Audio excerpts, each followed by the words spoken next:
नमस्कार साथियों, आज हम पढ़ने वाले हैं द्वितीय सविनय अवज्ञा आंदोलन महात्मा गांधी जी ने क्यों चलाया।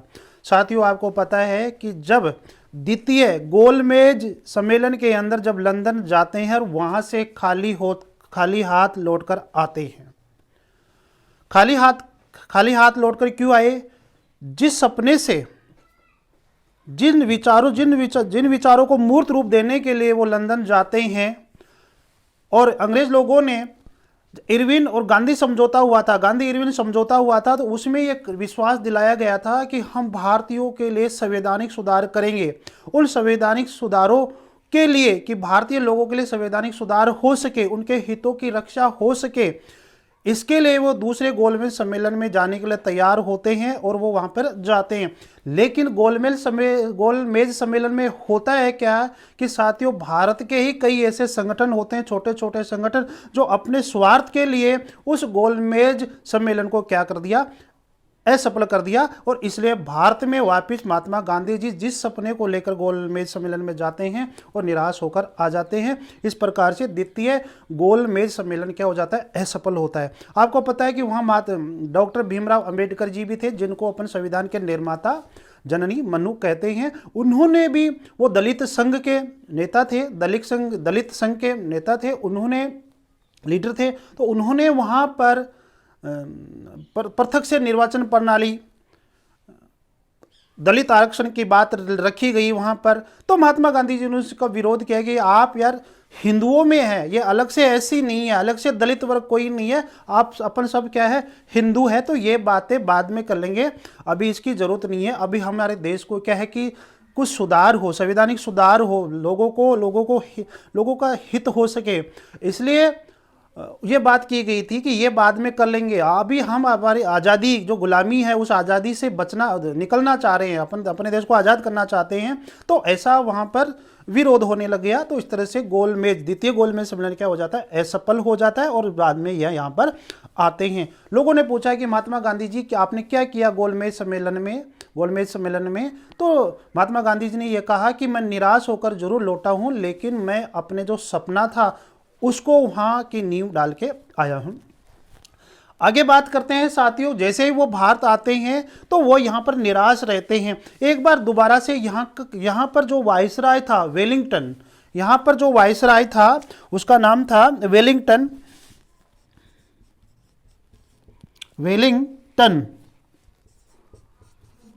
जो यहाँ का वायसराय था, उससे बातचीत करने की कोशिश की कि गोलमेज सम्मेलन में मैं असफल हो गया, लेकिन हो सकता है कि यहाँ का जो वायसराय है, जो दिल्ली में जो वायसराय बैठा है, मैं उससे कोई बात करूँ तो शायद कोई बात निकल आए। लेकिन वायसराय ने साफ साफ इनकार कर दिया कि मैं आपसे किसी तरह की बात नहीं करना चाहता हूँ। ठीक है। अब गांधी जी क्या है, गांधी जी गुस्सा में आ जाते हैं और ये कहा कि अब हम द्वितीय सविनय अवज्ञा आंदोलन शुरू करेंगे। तो द्वितीय सविनय अवज्ञा आंदोलन जब शुरू करते हैं तो आपको पता है कि 1 जनवरी 1932 के दिन महात्मा गांधी जी ने कहा कि हम आने वाली 1 जनवरी 1932 के दिन द्वितीय सविनय अवज्ञा आंदोलन शुरू करेंगे। या तो आप हमारे जो संवैधानिक अधिकार है वो पूरा कर दीजिए, हमारे हितों की रक्षा कीजिए, वो कीजिए। लेकिन ऐसा कुछ नहीं हुआ और द्वितीय सविनय अवज्ञा आंदोलन की धमकी देता है महात्मा गांधी जी। तो 1 जनवरी 1932 के दिन द्वितीय सविनय अवज्ञा आंदोलन शुरू होता है। और साथियों 1934 के अंदर यह द्वितीय सविनय अवज्ञा आंदोलन क्या हो जाता है, समाप्त होता है। देखते हैं कि यहाँ पे क्या होता है। 1 जनवरी 1932 के दिन दोबारा शुरू करने का निर्णय लिया। महात्मा गांधी जी, अब्दुल गफार खान और नेहरू जी को गिरफ्तार किया गया था, जो बहुत बड़े चोटी के नेता थे, बहुत बड़े लीडर थे। इनको क्या किया कि जेल में बंद कर दिया। आपको पता है कि यरवर्दा जेल, आप जरूर याद रखें कि द्वितीय सविनय अवज्ञा आंदोलन के समय महात्मा गांधी जी को, अब्दुल गफार खान को, नेहरू जी को कौन सी जेल में बंद किया, तो यरवर्दा, ये पूना के अंदर ही है, महाराष्ट्र के अंदर। तो यरवर्दा जेल के अंदर इसमें क्या है कि कर दिया, बंद कर दिया। अब अंग्रेज लोगों की कूटनीति थी, एक चाल थी कि जब बड़ा लीडर को अपन जेल में बंद कर देंगे तो ये क्या है कि आंदोलन क्या हो जाएगा, समाप्त हो जाएगा। इस तरह से जैसे ही उन्होंने आंदोलन शुरू किया और कुछ दिनों के बाद में 5-10 दिन के बाद में गांधी जी को यरवर्दा जेल में बंद कर दिया। इस तरह से क्या है कि ये जो आंदोलन था, द्वितीय सविनय अवज्ञा आंदोलन, इतना ज़्यादा रूप नहीं ले सका। आगे बात करते हैं कि यहाँ पर न केवल बड़े नेता को गिरफ्तार किया गया, बहुत सारे लोगों को 90,000 महिला और पुरुषों को जेल में बंद कर दिया, देश के अलग अलग जेलों के अंदर बंद कर दिया गया था। लेकिन महात्मा गांधी जी जो बड़े लीडर थे उनको यरवर्दा जेल में बंद किया गया था। और अब क्या किया सरकार ने, क्या किया, इस सविनय अवज्ञा आंदोलन को समाप्त करने के लिए महात्मा गांधी जी को जेल में बंद कर दिया, नेहरू जी को जेल में बंद कर दिया, अब्दुल गफ्फार खान जिसको सीमांत गांधी के नाम से जानते हैं उनको बंद कर दिया, और साथ में अब क्या करते हैं, नेताओं को बंद कर दिया। अब उस आंदोलन को दबाने के लिए क्या करती है सरकार, आपातकालीन अध्यादेश लाती है। क्या लाती है, आपातकालीन अध्यादेश लाती है। ठीक है, कि कोई भी व्यक्ति इस प्रकार का कोई काम न किया जाए, काम न करे जिससे कि उनको जेल में बंद किया जाए। मतलब यदि किसी प्रकार की अहिंसा होती है या किसी प्रकार का विरोध होता है तो उसको आपातकालीन अध्यादेश के द्वारा जेल में बंद किया जाएगा। तो हम ये कह सकते हैं कि इस अध्यादेश के द्वारा भी कहीं ना कहीं सविनय अवज्ञा आंदोलन को कमजोर करने के लिए अध्यादेश लाया गया था। प्रदर्शनकारियों और सत्याग्रहियों को लाठियों से प्रहार किया, बहुत मारा, जैसे कि आप फिल्मों में देखते हो, मूवीज में देखते हो साथियों।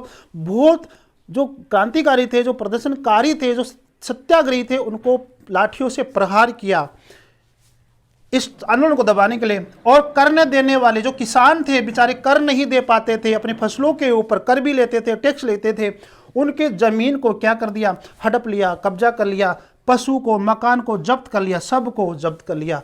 तो इस तरह से अब क्या, इस तरह से जब इसकी आर्थिक स्थिति कमजोर हो गई हमारे किसानों की, तो क्या वो आंदोलन में भाग लेंगे? नहीं लेंगे। तो इस तरह से उन्होंने सविनय अवज्ञा आंदोलन जो दोबारा चलाया गया था उसको कमजोर करने के लिए ये तरीके अपनाए थे। और याद रखो, अब जो मेन जो तरीका है वो क्या है, ब्रिटेन के प्रधानमंत्री रेमजे मैकडोनाल्ड ने एक चाल खेली।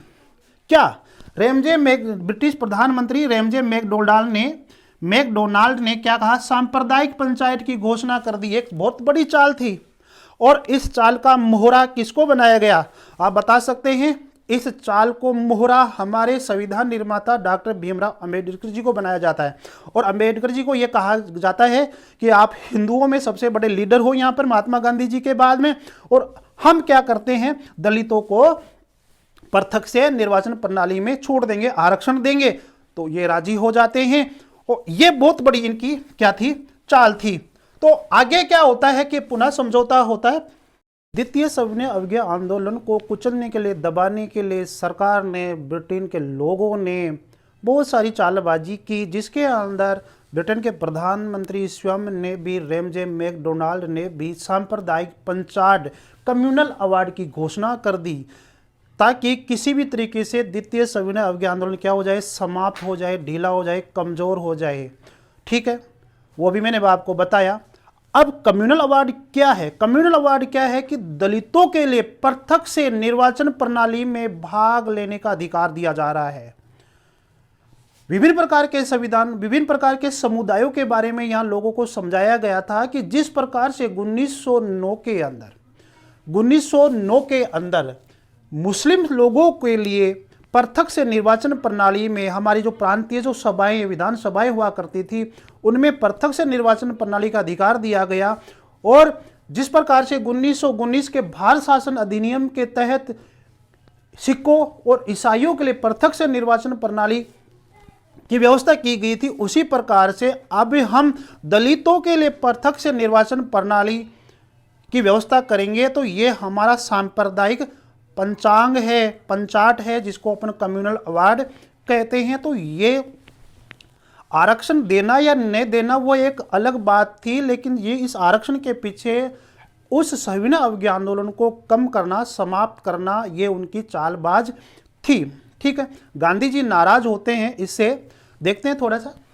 सांप्रदायिक पंचायत 1932, जिसको कम्युनल अवार्ड कहते हैं, 16 अगस्त 1932 के दिन विभिन्न संप्रदायों के प्रतिनिधित्व के विषय पर सांप्रदायिक पंचायत जारी किया गया था। हम ये कह सकते हैं कि ब्रिटेन के प्रधानमंत्री रेमजे मैकडोनाल्ड ने ये चार्ट कब जारी किया था? तो 16 अगस्त 1932 के दिन। 1909 के अंदर जैसे मुस्लिम संप्रदाय के लोगों के लिए प्रांतीय विधानसभाओं में पृथक से निर्वाचन प्रणाली लागू की गई, उसी प्रकार से 1919 के भारत शासन अधिनियम के तहत सिखों और ईसाइयों के लिए भी यथावत कर दी। अब वो ये कहना चाह रहे हैं प्रधानमंत्री कि हम दलितों के लिए भी प्रांतीय विधानसभाओं में पृथक से निर्वाचन प्रणाली यथावत रखेंगे, मतलब लागू करेंगे। अब गांधी जी को जेल में बंद कर दिया। तो गांधी जी के बाद में उस समय भारत के अंदर जो बड़े लीडर थे वो कौन थे? डॉक्टर भीमराव अंबेडकर। तो डॉक्टर भीमराव अंबेडकर को कहीं ना कहीं इनका मोहरा बनाया जाता है इस आंदोलन को दबाने के लिए। और डॉक्टर भीमराव अंबेडकर ने कहा कि ठीक है भाई, यदि आप दलित समाज के लिए, दलित वर्गों के लिए पृथक से निर्वाचन प्रणाली की व्यवस्था कर रहे हो तो मुझे तो कोई ऐतराज ही नहीं है, क्योंकि ये मेरे समूह के लोग हैं, मेरे समुदाय के लोग हैं, ये तो बहुत अच्छी बात है। तो राजी हो जाते हैं। बस इसी बात को लेकर गांधी जी को नफरत हो जाती है। गांधी जी जेल में लोगों को कहा कि यदि भीमराव अंबेडकर जी ऐसा करते हैं, अंग्रेजों के साथ पृथक से निर्वाचन प्रणाली अपना रहे हैं, तो ये अब मैं होने नहीं दूंगा। अब मैं यहाँ पे बड़ा नेता हूँ, यहाँ पर हूँ। जब 1909 के अंदर मुस्लिम संप्रदाय के लिए पृथक से निर्वाचन प्रणाली अपनाई थी तो उस समय मैं दक्षिणी अफ्रीका में था। 1909 के अंदर जब 1919 के अंदर सिखों के लिए, ईसाइयों के लिए पृथक से निर्वाचन प्रणाली की व्यवस्था की गई थी, उस समय मैं बड़ा लीडर नहीं था, लोग मेरे को जानते नहीं थे। अब मेरे एक इशारे के ऊपर पूरी भारत की जनता, इंडिया की जनता मेरे साथ हो सकती है। अब मैं ये पृथक से निर्वाचन प्रणाली मैं होने नहीं दूंगा, मैं देश का विभाजन नहीं होने दूंगा। एक तरफ तो हम भारत की स्वतंत्रता की बात करते हैं, एक तरफ हमारे बहुत सारे क्रांतिकारी वीर शहीद हो गए, और आप यहां पर भारत को बांटने की कोशिश कर रहे हो आप।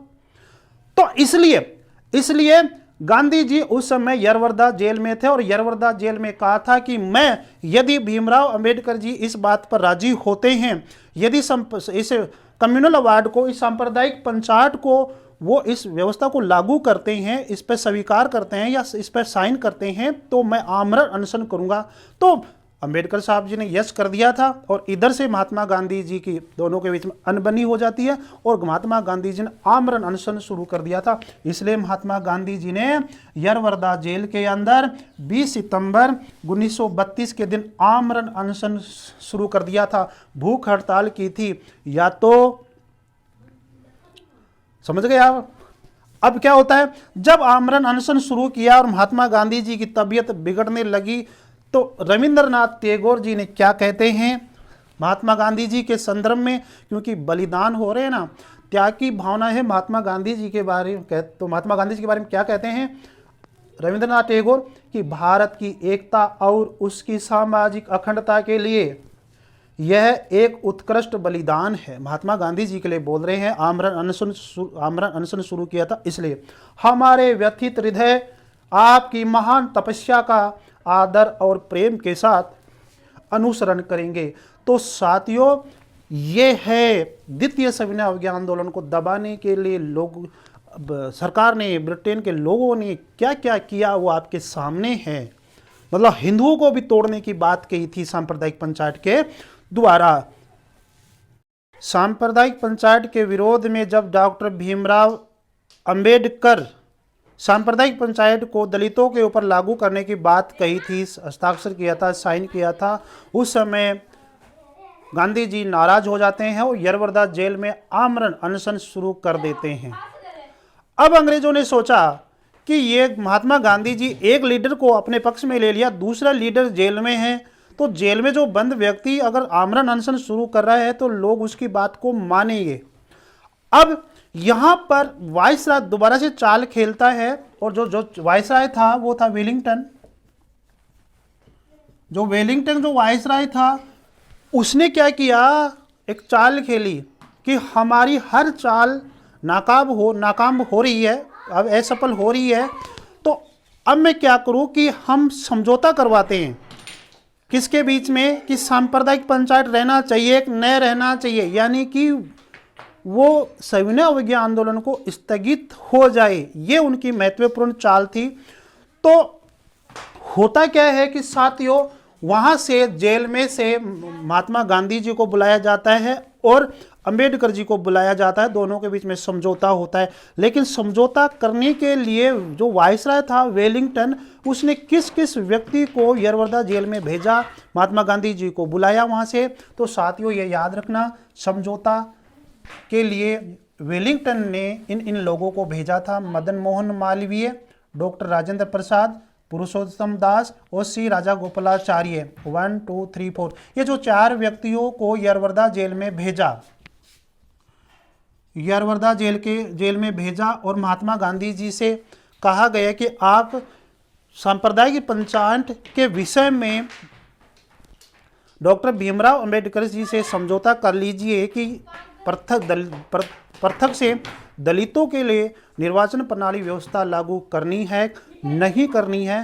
तो महात्मा गांधी जी कहते हैं कि नहीं करनी है। तो महात्मा गांधी जी फिर आते हैं और गांधी जी व अंबेडकर जी, गांधी जी और अंबेडकर जी के बीच में ये पुनः समझौता होता है। ये पुणे में हुआ था, इसलिए इसको पुनः समझौता कहते हैं। तो उसमें कहते हैं, साफ साफ समझाया अंबेडकर जी को कि आप जो एससी है, शेड्यूल कास्ट है, आप उनके लिए पृथक से, मतलब दलित वर्ग के लिए इनमें पृथक से निर्वाचन प्रणाली पर यस मत कीजिए। हमारे देश को, हमें अभी इस गुलामी से स्वतंत्र होना है, देश को आज़ाद करना है। यदि आप भी हिंदू हो और मैं भी हिंदू हो, लेकिन किसी समुदाय विषय के लिए पृथक से निर्वाचन प्रणाली पर यस करना ये ठीक नहीं है। तो अंबेडकर जी बड़े विद्वान थे। अंबेडकर जी ने ठीक कहा कि कोई बात नहीं, ठीक है, मैं आपकी बात पर सहमत हूँ। तो महात्मा गांधी जी ने कहा कि आप पृथक से निर्वाचन प्रणाली की बात मत कीजिए। आप मतलब आपको सीटें दे दे, एक सीटें बना दी जाएगी पृथक से, कि ये दलित वर्ग की सीटें रहेगी प्रांतीय विधानसभाओं में, ये दलित वर्ग की, लेकिन पृथक से नहीं होना चाहिए, ठीक है ना, आरक्षित कर दी। तो ये व्यवस्था, तो कहते हैं कि महात्मा गांधी जी के बीच में ये हुआ था, लेकिन पृथक, जहाँ तक जो पृथक से जो निर्वाचन प्रणाली थी उसको समाप्त किया गया और सीटें निश्चित की गई थी। तो अंबेडकर जी ने उसके ऊपर राजी हो गए। दोनों के बीच में समझौता होता है, जिसको पुनः समझौता कहते हैं। तो इन लोगों के द्वारा इन लोगों को भेजा गया यरवदा जेल में, महात्मा गांधी जी के पास गए और महात्मा गांधी जी और अंबेडकर के बीच में ये लोग समझौता कराते हैं। और समझौते के दौरान होता क्या है वो देखिए। दलितों के लिए पृथक से निर्वाचन व्यवस्था को समाप्त कर दिया गया कि हम पृथक से निर्वाचन प्रणाली की व्यवस्था नहीं करेंगे। तो क्या किया, तो दलितों के लिए सीट निश्चित कर दी गई थी। क्या कर दी थी, आरक्षित सीटें निश्चित कर दी गई थी। प्रांतीय विधानमंडल में 148 सीट और केंद्रीय विधानमंडल में 18 सीट निश्चित कर दी गई थी कि ये सीटें किसकी रहेगी, दलित वर्ग के लिए रहेगी। ये आरक्षित सीटें रखी गई थी उनके लिए। तो इस प्रकार से गांधी जी और अंबेडकर जी के बीच में समझौता होता है। द्वितीय सविनय अवज्ञा आंदोलन को महात्मा गांधी जी ने स्थगित क्यों किया, कैसे किया? क्योंकि महात्मा उस समय 2 लीडर थे, गांधी जी और डॉक्टर अंबेडकर साहब। तो इनके बीच में जब पुनः समझौता होता है तो पुनः समझौते के कारण अंबेडकर जी कुछ नरम हो गए और गांधी जी कुछ नरम हो गए। दोनों ने ही हरिजनों के उत्थान के लिए काम करना शुरू कर दिया था और उन्होंने जो सक्रिय राजनीति थी उसको छोड़ दिया था कहीं ना कहीं, ठीक है। तो उसके लिए उसके बाद में महात्मा गांधी जी ने द्वितीय सविनय आंदोलन को समाप्त कर ही दिया था और छुआछूतों के कारण जो अस्पृश्यता थी उसके अंदर अपना जीवन व्यतीत करना लगे और मतलब समाज सेवा करने लगे थे। राजनीति से उनका अलगाव हो गया था और समाज की सेवा शुरू कर दी थी। देखते हैं साथियों, अब द्वितीय सविनय अवज्ञा आंदोलन स्थगित क्यों हुआ? क्योंकि पुनः समझौते के बाद में महात्मा गांधी जी ने अपने आप को सक्रिय राजनीति से थोड़ा सा हल्का कर लिया था। अलग तो नहीं हुए थे लेकिन अलग कर लिया था। और जो द्वितीय सविनय अवज्ञा आंदोलन जो था उसमें महात्मा गांधी जी की कहीं ना कहीं जो भागीदारी थी वो थोड़ी सी कमज़ोर हो गई थी पुनः समझौते के कारण, ठीक है। अब महात्मा गांधी जी क्या करते हैं कि आंदोलन चल रहा है और आंदोलन के साथ साथ उन्होंने क्या कर दिया, समाज की सेवा करने के लिए, जो छुआछूत हो रहा था, अस्पृश्यता हो रही थी, उसको दूर करने के लिए कि हमारे देश के अंदर ये छुआछूत जो अस्पृश्यता है ये बहुत ज़्यादा है, कहीं ना कहीं इसको समाप्त करेंगे तो हमारा देश जल्दी मतलब स्वतंत्र हो सकता है और देश में बदलाव आ सकता है। तो हमें ये चीज़ करना बहुत ज़रूरी है। ये राजनीति वगैरह ये तो करते रहेंगे बाद में, तो ये समाज को आगे बढ़ाने की बात कर रहे हैं। तो हरिजन सेवक संघ की स्थापना की थी 8 मई 1933 के दिन। अछूतों के प्रति हिंदुओं का दुर्व्यवहार, हिंदू लोग अछूतों के प्रति दुर्व्यवहार किया करते थे और उसकी आलोचना की थी कि हिंदुओं को जो अछूतों के प्रति जो दुर्व्यवहार किया जा रहा है वह नहीं करना चाहिए। तो ये है 8 मई 1933 के समय उन्होंने ऐसी बात कही थी। और द्वितीय सविनय अवज्ञा आंदोलन को दबाने के लिए अंग्रेजों ने इनको यरवरदा जेल में बंद कर दिया था महात्मा गांधी जी को। तो यरवरदा जेल से ही उन्होंने ऐसी बात कही थी, आलोचना की थी और उसी यरवरदा जेल के अंदर शुद्धि आंदोलन यानी कि अस्पृश्यता को दूर करने के लिए उसने शुद्धि आंदोलन चलाया। ये कह सकते हैं कि शुद्धि आंदोलन। और यहाँ पर शुद्धि आंदोलन के लिए उन्होंने क्या किया कि जेल में क्या किया, 21 दिन का उपवास किया। क्या किया? उपवास किया। तो एक बार फिर से पूरी जनता जो है, पूरे भारत के लोग जो है महात्मा गांधी जी के साथ हो गए इस उपवास के कारण। ठीक है, आप समझ रहे होंगे। तो इस तरह से उन्होंने छुआछूत को अब उन्होंने मतलब अब उनका ध्यान, महात्मा गांधी जी का ध्यान सक्रिय राजनीति से दूर होकर किस तरफ हो गया? भेदभाव को मिटाने के लिए, छुआछूत को खत्म करने के लिए, अस्पृश्यता को खत्म करने के लिए, मतलब समाज को एक बनाने के लिए उनका जो भाव है वो यहाँ पर आता है। उपवास के बाद गांधी जी को रिहा कर दिया क्योंकि उपवास के दिन महात्मा गांधी जी की तबीयत बिगड़ने लगी थी और लोगों ने सोचा कि अब जो द्वितीय सविनय अवज्ञा आंदोलन है खुद ही समाप्त होने जा रहा है और महात्मा गांधी जी जो इसके लीडर बने हुए हैं वो खुद ही जो स्वयं ही हरिजनों के उत्थान के लिए, अस्पृश्यता को समाप्त करने के लिए इस तरह से ये काम कर रहे हैं। तो इनकी रुचि अब सविनय अवज्ञा आंदोलन में नहीं रही है, तो इनको रिहा कर दो। तो रिहा कर देते हैं। मई 1933 के अंदर 12 सप्ताहों के लिए स्थगित कर दिया। किसको? आंदोलन को। जब महात्मा गांधी जी को जेल से रिहा कर किया गया था तब महात्मा गांधी जी ने कहा कि आप 12 सप्ताह के लिए 4 दूनी 8 2 यानी 2.5 महीने तक इसको क्या कर दो, समाप्त कर दो सविनय अवज्ञा आंदोलन को। कहने का मतलब महात्मा गांधी जी में भी अब रुचि नहीं थी आंदोलन के प्रति। फिर 12 सप्ताह के बाद में 1 अगस्त 1933 के अंदर महात्मा गांधी जी ने यह कहा कि अब हम सविनय अवज्ञा आंदोलन को समाप्त कर ही दिया, ये मानो अब हम क्या करेंगे कि व्यक्तिगत सविनय अवज्ञा आंदोलन शुरू करेंगे। हर व्यक्ति व्यक्तिगत सविनय अवज्ञा आंदोलन शुरू करेंगे। इसका मतलब यह था कि हर व्यक्ति अपने आप को सुधारे, किसी प्रकार का छुआछूत न करे। ठीक है, समाज में सभी लोग क्या है, समान है, इसका मतलब ये था। तो इस तरह से एक तरह से हम ये समझे कि जो सविनय अवज्ञा आंदोलन था, द्वितीय सविनय अवज्ञा आंदोलन था, वो क्या था, पूर्ण रूप से यहाँ पर समाप्त होने की कगार पर है। यह समाप्त हो गया। लेकिन जैसे व्यक्तिगत सविनय अवज्ञा आंदोलन के बारे में बात की थी लोगों को, तो लोगों ने कहा कि जब आप इतने बड़े सविनय अवज्ञा आंदोलन को चलाया और उसको जब समाप्त किया तो अब व्यक्तिगत सविनय अवज्ञा आंदोलन की बात कहाँ से आ गई? इसको हम नहीं मानेंगे। तो जनता अब कहना नहीं मान रही है महात्मा गांधी जी का। तो इस तरह से क्या है कि आंदोलन सविनय अवज्ञा आंदोलन पूर्ण तरह से समाप्त हो गया और व्यक्तिगत सविनय अवज्ञा आंदोलन भी नहीं चला। ये 1-2 दिन चला था, बाद में ये भी क्या है कि समाप्त हो गया था।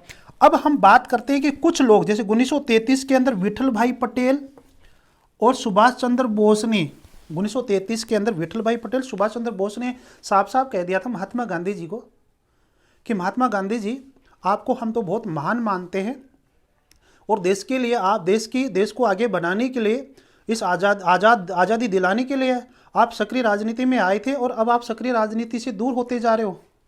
आप सक्रिय राजनीति से दूर हो गए हो, हम ये बात समझ रहे हो, आप संन्यास दीजिए। महात्मा गांधी जी को बड़ा झटका लगता है। महात्मा गांधी जी ने साफ साफ कहा कि मैं राजनीति से दूर होने जा रहा हूँ, दूर होता हूँ। और इस तरह से ये आलोचना करते हैं विठल भाई पटेल और सुभाष चंद्र बोस, और इस प्रकार से महात्मा गांधी जी जो है पूर्ण रूप से सक्रिय राजनीति से अलग हो जाते हैं। तो इस तरह से हम ये कह सकते हैं कि अक्टूबर 1934 तक ये जो द्वितीय सविनय अवज्ञा आंदोलन है वो पूर्ण रूप से समाप्त हो जाता है।